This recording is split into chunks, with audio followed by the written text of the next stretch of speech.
Hello friend, स्वागत है आप सबका आरा स्टडी पर। आरा स्टडी के इस प्लेटफॉर्म पे।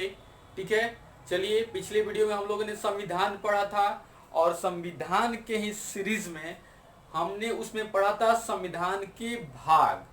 आज हम लोग पढ़ेंगे अनुसूची। ठीक है, हम छोटे छोटे पॉइंट को पहले डिस्कस कर ले रहे हैं, उसके बाद हम लोग एक एक आर्टिकल को पढ़ेंगे। ठीक है, एक बार में 20-25 आर्टिकल को पढ़ेंगे। ठीक है, तो सारे को संविधान पढ़ना बहुत ही जरूरी है, ऐसे जनरल नॉलेज के लिए या फिर कॉम्पिटिटिव के लिए या फिर ऐसे भी किसी भी क्षेत्र के लिए अगर भारत में रहते हैं तो हमारे लिए संविधान जानना बहुत ही जरूरी है। तो अनुसूची को आज जानते हैं। अगर आप इस वीडियो पे नए हैं तो कृपया करके इस चैनल को सब्सक्राइब कर लीजिएगा।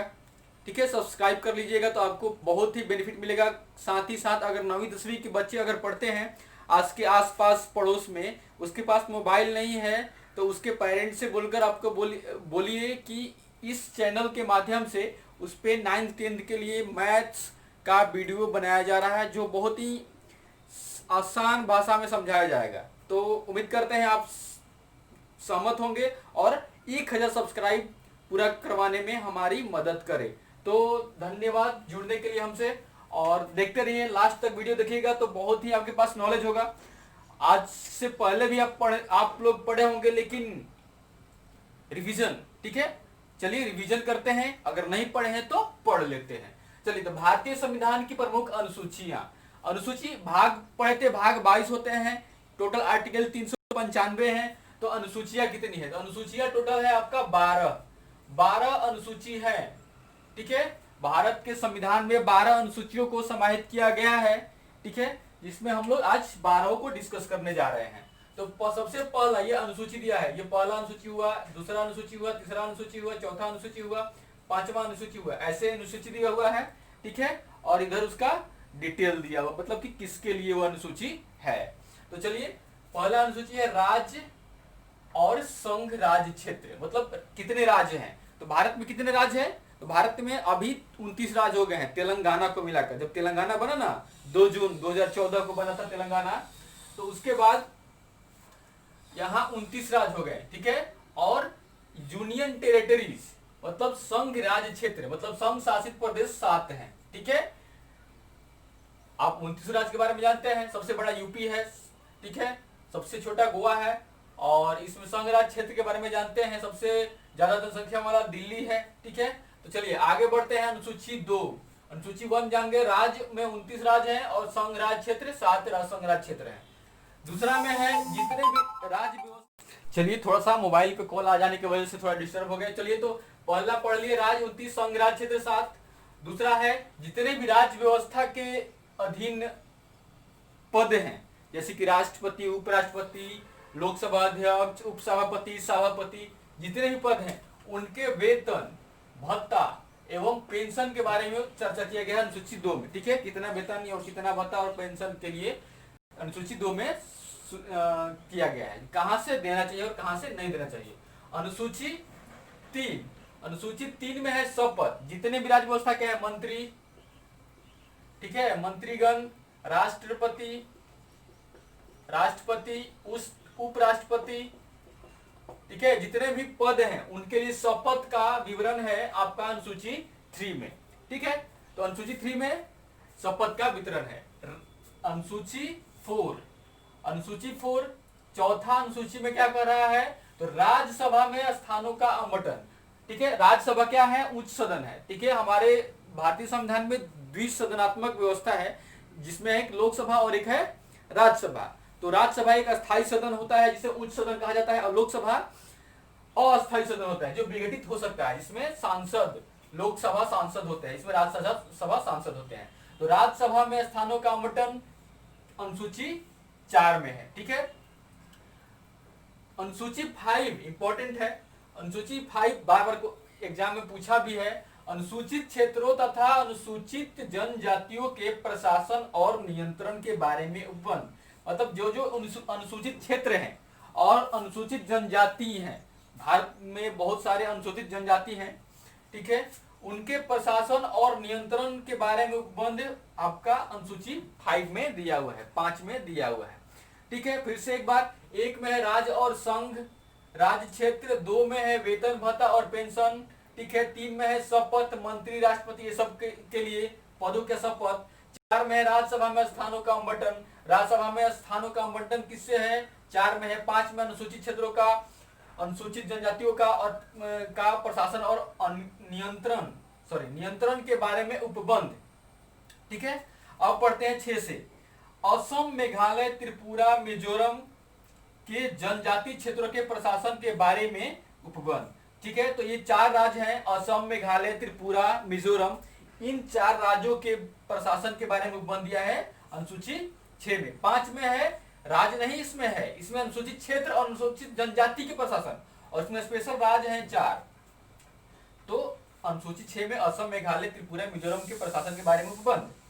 अनुसूची 7, अनुसूची 7 भी इंपॉर्टेंट है। इसमें 3 कैटेगरी में सूचियां हैं, 1 2 3 सूचियां हैं 7 में अलग अलग। एक पहला सूची में आता है संघ पहला सूची में आता है संघ, ठीक है। पहला सूची में आता है आपका संघ, ठीक है। और संघ जो है, संघ के प्रति कानून बनाने का अधिकार जो है वो केंद्र के पास है। किसके पास है, केंद्र के पास। केंद्र जो है संघ के लिए कानून बना सकता है। शुरुआती दौर में इसमें 97 विषय दिए गए थे, ठीक है। जब स्टार्टिंग में संविधान लिखा गया था इसमें 97 विषय थे, लेकिन अब बढ़कर इसका विषय हो गया है 100। तो 97 से 100 इसका विषय हो गया संघ का, ठीक है। और इस पर कौन कानून बना सकता है, तो केवल केंद्र। दूसरा अनुसूची है 7वां का ही दूसरा, अनुसूची 7 का सूची 2 में राज्य सूची है, ठीक है, राज्य सूची। तो राज्य सूची में कितने विषय हैं, तो पहले 66 थे, पहले थे 66, अब हो गए हैं 61, घट गया है इसमें। देखिए ऊपर वाला बड़ा है, बढ़ा घटा बढ़ा, ठीक है, याद रखना है। 66 से 61 हो गए हैं, ठीक है। इसमें क्या है, तो इसमें केवल राज्य कानून बनाता है, इसमें केवल कानून राज्य बनाता है, केवल राज्य कानून बनाता है, ठीक है। और ज्यादा परिस्थिति अलग हो जाए, मतलब कि लगे कि केंद्र को कानून बनाना चाहिए, तो विपरीत परिस्थितियों में केंद्र भी इसके लिए कानून बना सकता है।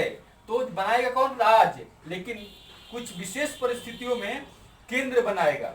सूची 2, 7वां अनुसूची की सूची 2 में। 7वीं अनुसूची की सूची 3 पढ़ते हैं, तीसरा पढ़ते हैं। इसमें है समवर्ती सूची, ठीक है।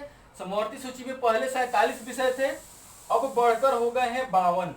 पहले कितना थे, 47, अब बढ़कर हो गए हैं 52। और इस पे दोनों कानून बना सकते हैं, राज्य भी बना सकता है कानून और केंद्र भी बना सकता है, ठीक है। लेकिन अगर दोनों कानून में अगर कोई विभेद हो तो केंद्र द्वारा बनाया गया कानून ही मान्य होगा, केंद्र द्वारा बनाया गया कानून ही मान्य होगा, ठीक है। चलिए तो इतना समझ में आ गया आपको। आगे 8 पढ़ते हैं, इसको फिर से रिकॉल कर लेंगे, एक बार 8 कर लेते हैं। 5 में अनुसूचित क्षेत्रों तथा अनुसूचित जनजाति के प्रशासन का नियंत्रक। 6 में था 4 राज्य, असम, मेघालय, त्रिपुरा, मिजोरम। 7 में था 3 अनुसूचित संघ, राज्य, समवर्ती। संघ में केवल केंद्र कानून बना सकता है, राज्य में राज्य बना सकता है, लेकिन विशेष परिस्थितियों में केंद्र भी बना सकता है, और समवर्ती में दोनों बना सकता है। लेकिन अगर दोनों में कोई विभेद हो तो केंद्र सरकार द्वारा बनाया गया कानून ही मान्य होगा। अब पढ़ते हैं अनुसूची 8। अनुसूची 8 में क्या है, तो अनुसूची में 8 में 22 भाषाओं का उल्लेख है, ठीक है। अनुसूची 8 में 22 भाषाओं का उल्लेख है, लेकिन जब इस संविधान शुरुआत हुआ था तो उसमें 14 ही भाषा थे। कितना भाषा थे, 14 भाषा ही थे, ठीक है। लेकिन क्रमबद्ध जो संशोधन हुए संविधान में, इसमें भाषाएं ऐड होती चली गई, मतलब जुड़ती चली गई। तो 1967 में संविधान संशोधन हुआ जो सिंधी को इसमें जोड़ा गया, ठीक है। 1992 में 71वां संविधान संशोधन हुआ जिसमें कोंकणी, मणिपुरी और नेपाली 3 भाषाओं को इसमें ऐड किया गया। तो 1 और 3 4, तो 14 और 4 18। उसके बाद 2003 में 92वां संविधान संशोधन, ठीक है। 2003 में 92वां संविधान संशोधन में मैथिली, संथाली, डोगरी और बोडो को भी इसमें शामिल कर लिया गया, ठीक है। उम्मीद है इसको समझे होंगे आप। 8 में भाषाओं का उल्लेख है, और भाषाओं में उल्लेख है तो एक क्वेश्चन पुराना हो गया। क्वेश्चन पूछ सकता है इसमें शुरुआत में कितने विषय थे, तो भाषा थे तो 14, ठीक है। सबसे 2003 में कितने जोड़े गए, तो ये सब, ठीक है। भीग जाने की वजह से दिक्कत हुआ। 9वीं, ठीक है, 9वीं अनुसूची, 8वीं अनुसूची आप समझ गए, 9वीं अनुसूची को ध्यान से समझते हैं। ठीक है, न्यायालय में चुनीति योग, ठीक है, नहीं चुनौती योग नहीं, सॉरी चुनीति लिख दिए हैं और पढ़ भी रहे हैं गलती। ठीक है, चुनौती होगा। ठीक है, तो देखिए 9वीं अनुसूची एक बहुत ही इंपॉर्टेंट अनुसूची है। इसके तहत आप कोई भी अगर इस 9वीं अनुसूची में किसी भी कानून को बनाकर डाल दिया गया, एक्ट को बनाकर डाल दिया गया, तो ये परिवर्तनीय नहीं है, इसको परिवर्तन नहीं किया जा सकता है। ठीक है, बहुत सारे ऐसे विषय हैं जिसको परिवर्तन नहीं, जैसे कि समान अधिकार का जो विषय है उसमें परिवर्तनीय नहीं है। ठीक है, अभी तक ये चला आ रहा था, लेकिन 2007 में एक ऐसा केस आया जिसमें जो क्या होते हैं, चीफ जस्टिस ने कहा, एक बयान में कहा कि अगर अधिकारों का हनन होता है वैसे परिस्थिति में इसको भी संशोधित किया जा सकता है। पहले संशोधित नहीं किया जा सकता था। तो 9वीं में है, जो भी डाला गया उसको चुनौती देने योग्य नहीं है, किसमें, सुप्रीम कोर्ट में। लेकिन 2007 के बाद में ये अधिकारों का हनन का केस हो, लेकिन ये मानकर चलेंगे आप लोग कि न्यायालय में चुनौती नहीं दिया जा सकता है। 10वीं दल बदल है, कोई भी अगर दल बदल करता है तो उससे संबंधित प्रावधान इसमें है, उसके लिए क्या करना पड़ेगा, उसे सदस्यता रद्द होगा कि नहीं होगा, सब कुछ 10वीं में है, दल बदल निरोधी। ठीक है, और 11वीं इंपॉर्टेंट है। हमारा देश जो है उसी पे ज्यादा चल रहा है, सबसे ज्यादा विकेंद्रीकरण यहीं पे है, पंचायती राज। ठीक है, तो 11वीं अनुसूची में पंचायती राज को व्याख्या किया गया है। ठीक है, और इसमें अभी तत्काल में 29 विषय हैं, 29 विषय है पंचायती राज में। ठीक है, और 12वां है, ये भी पंचायती राज के तहत ही है, लेकिन थोड़ा अलग है, शहरी क्षेत्र का जो है व्यवस्था। तो शहरी क्षेत्र का स्थानीय स्वशासन का क्या क्या अधिकार हैं और क्या क्या शक्तियां हैं, इसमें 12वीं अनुसूची में दिखाया गया है। नगरपालिका के शक्ति, ठीक है, तो 12वीं में नगरपालिका की शक्ति। तो सबको एक बार और रिकॉल कर लेते हैं। एक में राज्य, ठीक है, और संघ राज्य क्षेत्र, राज्य 29 है, संघ राज्य क्षेत्र 7 है। 2 में वेतन भत्ता और पेंशन, 3 में शपथ मंत्रियों के और राष्ट्रपति उपराष्ट्रपति के, 4 में राज्यसभा में स्थानों का आवंटन, 5 में अनुसूचित क्षेत्रों तथा अनुसूचित जनजातियों के प्रशासन और नियंत्रण के बारे में उपबंध, 6 में 4 राज्य बताए थे, असम, मेघालय, त्रिपुरा, मिजोरम के जनजातीय क्षेत्रों का प्रशासन के बारे में उपबंध है। 7 में 3 अनुसूचियां हैं, संघ राज्य समवर्ती, संघ में केंद्र कानून बना सकता है, पहले 97 विषय थे, अब हो गया है 100। राज्य में राज्य कानून बना सकता है, लेकिन विशेष परिस्थितियों में केंद्र ही बना सकता है, इसमें पहले 66 विषय थे, अब हो गए हैं 61। समवर्ती सूची में पहले 47 विषय थे, अब हो गया है 52, और इसमें केवल इसमें दोनों बना सकते हैं, इसमें दोनों कानून बना सकते हैं, लेकिन विभेद होने पर केंद्र सरकार का कानून मान्य होगा। 8वीं अनुसूची में 22 भाषाओं का उल्लेख है। 9वीं अनुसूची में डाला गया विषय को न्यायालय में चुनौती नहीं दे सकते हैं, लेकिन 2007 में दिया गया था, अगर अधिकारों का हनन हो रहा है तो दिया जा सकता है। एक बाद में आया था स्पष्ट सामने। 10वीं दल बदल से संबंधित प्रावधान है। 11वीं पंचायती राज, इसमें 29 विषय हैं, और 12वीं शहरी क्षेत्र का स्थानीय स्वशासन या फिर नगर पालिका।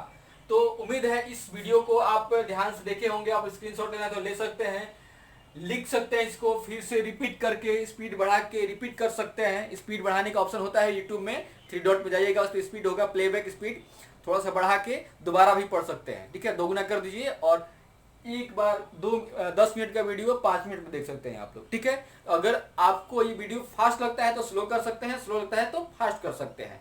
तो बहुत सारे ऐसे इन्फॉर्मेशन आपको मिलते रहेंगे, हमसे जुड़े रहेंगे। तो उम्मीद करते हैं इस वीडियो में आपको मजा आया होगा, और ज़्यादा से ज़्यादा शेयर कीजिएगा और दोस्तों को बताइए इस चैनल के बारे में। 9वीं 10वीं के लिए पढ़ाएंगे। ऐसे तो हम लोग कंपटीशन की भी तैयारी बहुत सारे बच्चे कर रहे हैं, हम भी करते हैं।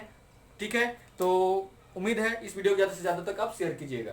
थैंक यू दोस्तों, 1000 सब्सक्राइब पूरा करवाएंगे तो धन्यवाद।